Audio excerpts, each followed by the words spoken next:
Chapter 15. The Warning. Little Maya summoned every bit of strength and will power she had left.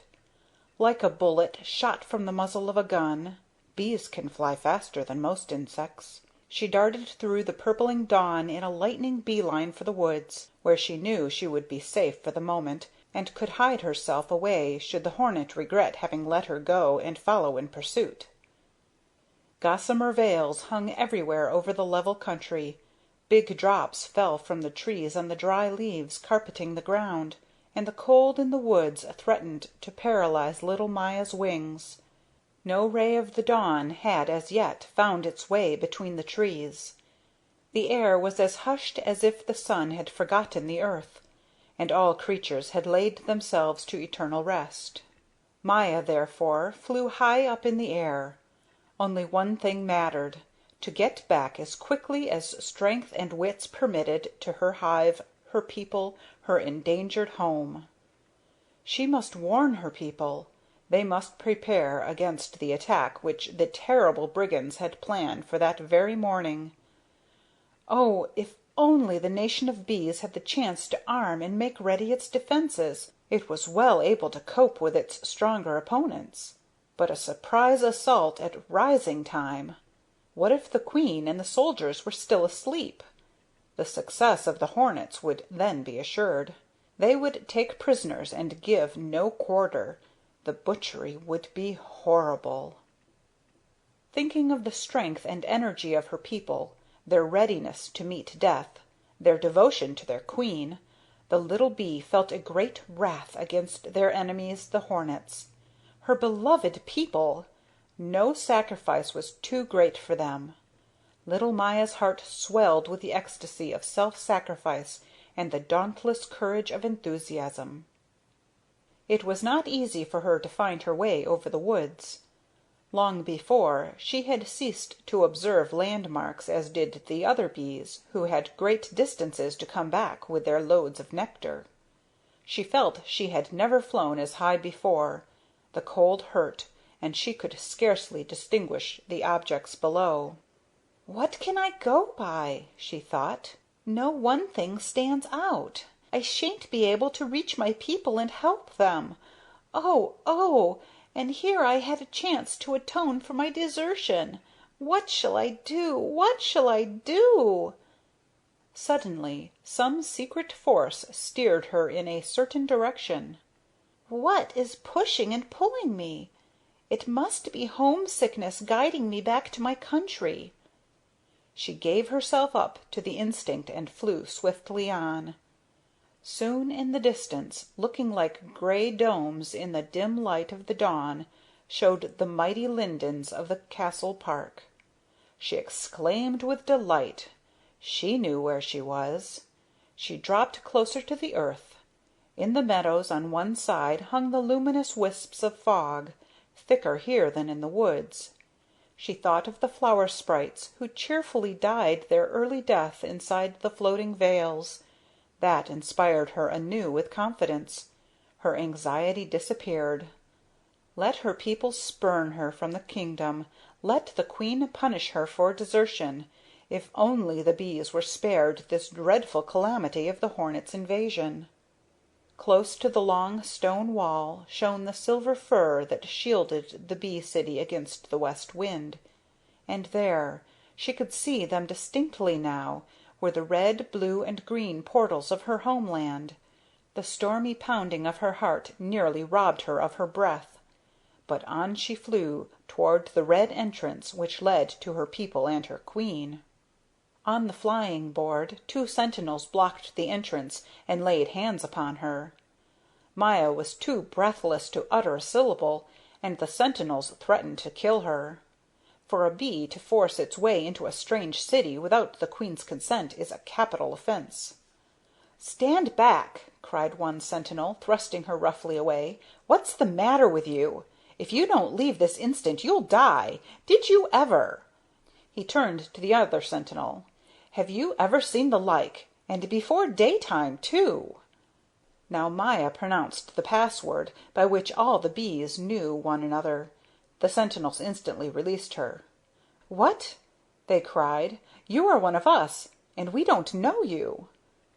"Let me get to the queen," groaned the little bee. "Right away! Quick! We are in terrible danger!" The sentinels still hesitated. They couldn't grasp the situation. "The queen may not be awakened before sunrise," said the one. "Then," Maya screamed, her voice rising to a passionate yell such as the sentinels had probably never heard from a bee before, "then the queen will never wake up alive! Death is following at my heels! Take me to the queen! Take me to the queen, I say!" Her voice was so wild and wrathful that the sentinels were frightened and obeyed. The three hurried together through the warm, well-known streets and corridors. Maya recognized everything, and for all her excitement and the tremendous need for haste, her heart quivered with sweet melancholy at the sight of the dear familiar scenes. "I am at home," she stammered with pale lips. In the queen's reception room she almost broke down. One of the sentinels supported her while the other hurried with the unusual message into the private chambers. Both of them now realized that something momentous was taking place, and the messenger ran as fast as his legs could carry him. The first wax generators were already up. Here and there a little head thrust itself out curiously from the openings. The news of the incident traveled quickly. Two officers emerged from the private chambers. Maya recognized them instantly. In solemn silence, without a word to her, they took their posts, one on each side of the doorway. The queen would soon appear. She came without her court, attended only by her aide and two ladies in waiting. She hurried straight over to Maya.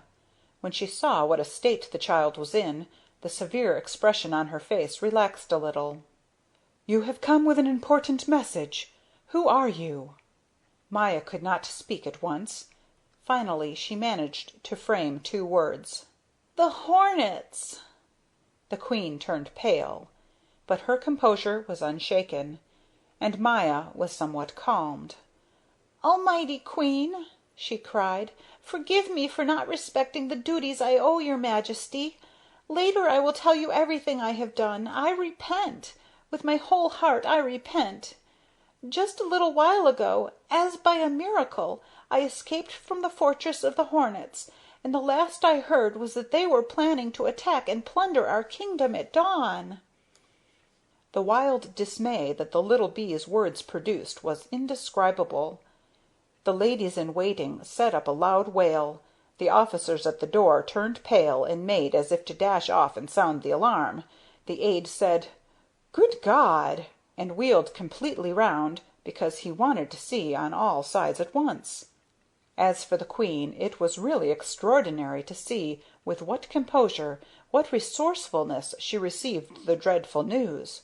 She drew herself up, and there was something in her attitude that both intimidated and inspired endless confidence. Little Maya was awed. Never, she felt, had she witnessed anything so superior.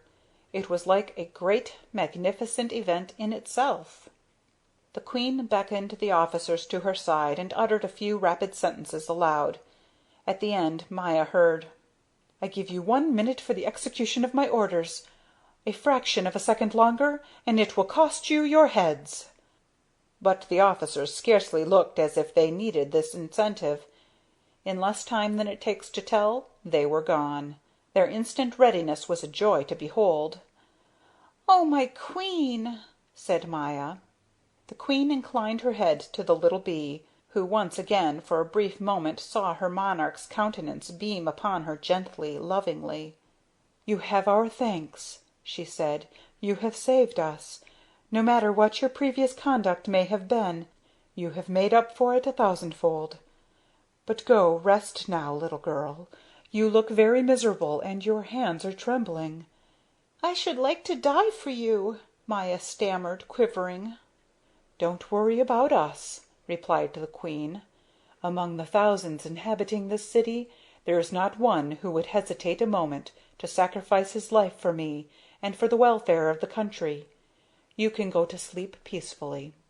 She bent over and kissed the little bee on her forehead. Then she beckoned to the ladies in waiting and bade them see to Maya's rest and comfort. Maya stirred in the depths of her being, allowed herself to be led away. After this, life had nothing lovelier to offer. As in a dream she heard the loud, clear signals in the distance, saw the high dignitaries of state assemble around the royal chambers, heard a dull, far-echoing drone that shook the hive from roof to foundation. "The soldiers! Our soldiers!" whispered the ladies in waiting at her side. The last thing Maya heard in the little room where her companions put her to bed was the tramp of soldiers marching past her door, and commands shouted in a blithe, resolute, ringing voice. Into her dreams, echoing as from a great distance, she carried the ancient song of the soldier bees: "Sunlight, sunlight, golden sheen, by your glow our lives are lighted. Bless our labors, bless our queen, let us always be united." Chapter 15